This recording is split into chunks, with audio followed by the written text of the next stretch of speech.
Rabbimiz bu sıcak mevsimde çok rahat bir şekilde oruçlarımızı tutmayı bizlere nasip ve müyesser eyledi. Bayramlar bizim için kardeşlik vesilesidir, kardeşliğin pekişmesi vesilesidir, sevginin vesilesidir, gerçekten İsa'nın vesilesidir, akrabaları gözetme vesilesidir, birçok güzellikleri barındıran vesileler zincirlerinden birisidir. İslam dini için mücadele vermiş, muhaciretlere maruz kalmış muhacir kardeşlerimiz vardır. Fersahlarca bizlerden, ailelerinden, akrabalarından, dostlarından uzak diyarlarda geçirmektedirler bayramlarını. Yine yeryüzünde, Mısır'da, Suriye'de, Arakan'da, Afganistan'da, Çeçenistan'da, Doğu Türkistan'da bin bir zahmetlere maruz bırakılan Müslüman kardeşlerimiz vardır. Hakları ellerinden alınan, malları ellerinden alınan, namusları payimal edilen, kanları ucuzlatılan kardeşlerimiz vardır değerli Müslümanlar. Bütün bunları düşündüğümüzde elbette ki bayramı buruk geçirmemek elden değildir. İlla ki bu bayram biraz buruk bir şekilde geçirilmek durumunda kalmaktadır. Zaman olur kalbimiz kaynayan bir kazana dönebilir. Zaman olur gözlerimiz pınarlara dönüşür, gözyaşları akıtır. Eminim asr-ı saadette de aynı olaylar yaşanmıştı bayramlarda. Reciler yaşanmıştı, biri mauneler yaşanmıştı, Uhudlar yaşanmıştı, Mutiler yaşanmıştı. Peygamber aleyhissalatü vesselam elbette ki bayram sabahlarında Hazreti Hamzaları, Caferleri ve diğer ashab-ı kiramdan şehit olanları hatırlarken elbette ki onun da kalbi kazanlara dönüşüyor, kaynıyor, gözlerinden yaşlar boşalıyordu. Fakat bu durum kesinlikle bayramları idrak etmelerine engel teşkil etmiyordu Peygamber aleyhissalatü vesselamın ve ashab-ı kiramın. Yine de bayramın hakkını veriyorlar. Gereği kadar gerektiği biçimde bayramdan istifade ediyorlar. Bayramın sevincini yaşıyorlardı. Sizlerin mübarek Ramazan bayramınızı tebrik eder, hayırlar ve kurtuluşlar getirmesini, İslam ümmetinin kurtuluşuna vesile olmasını, kardeşlik bağlarımızın güçlenmesini, vesile olmasını, vahdete vesile olmasını Rabbi Rahim'imden niyaz ve istirham ediyorum.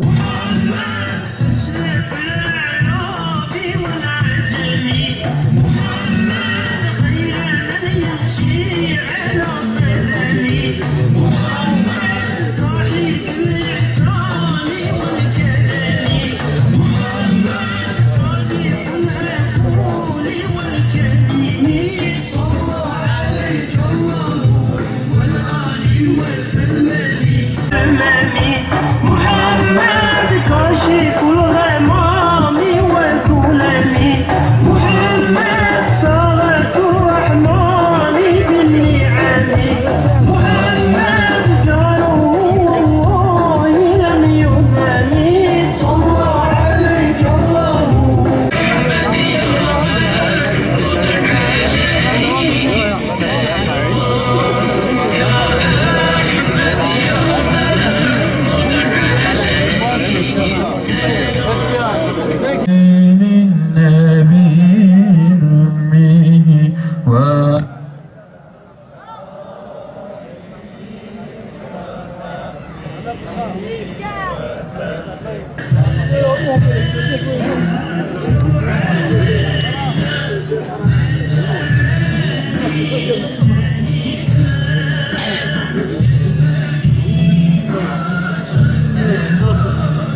Ya Rab, senin bu belirlediğin günde bir araya geldik ve birbirimizi gördük ve birbirimizle musafahalaştık ya Rabbel Alemin.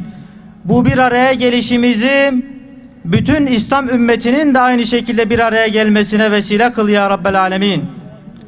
Ya Rab, bizim şu küçük grup olarak bir araya gelişimizi bütün İslam ümmetinin bir araya gelmesine vesile kıl ya Rabbel Alemin. Ya Rab, sana yalvarıp yakarıyoruz ve senden başka gidecek kapımız yok. Sen bu Müslümanları şu zulümden kurtar ya Rabbel Alemin. Ya Rab, şu zulmü yapanları kahru perişan eyle ya Rab. Ya Rab, şu zulmü yapanlara fırsat verme ya Rabbel Alemin. İslam ümmetini bir an önce birleştir de bu zulüm ortadan kalksın ya Rab. Biliyoruz ki bu zulmün sebebi bizim birleşmememiz, bizim bir araya gelmememiz, bizim birliği sağlamamız ya Rabbel Alemin.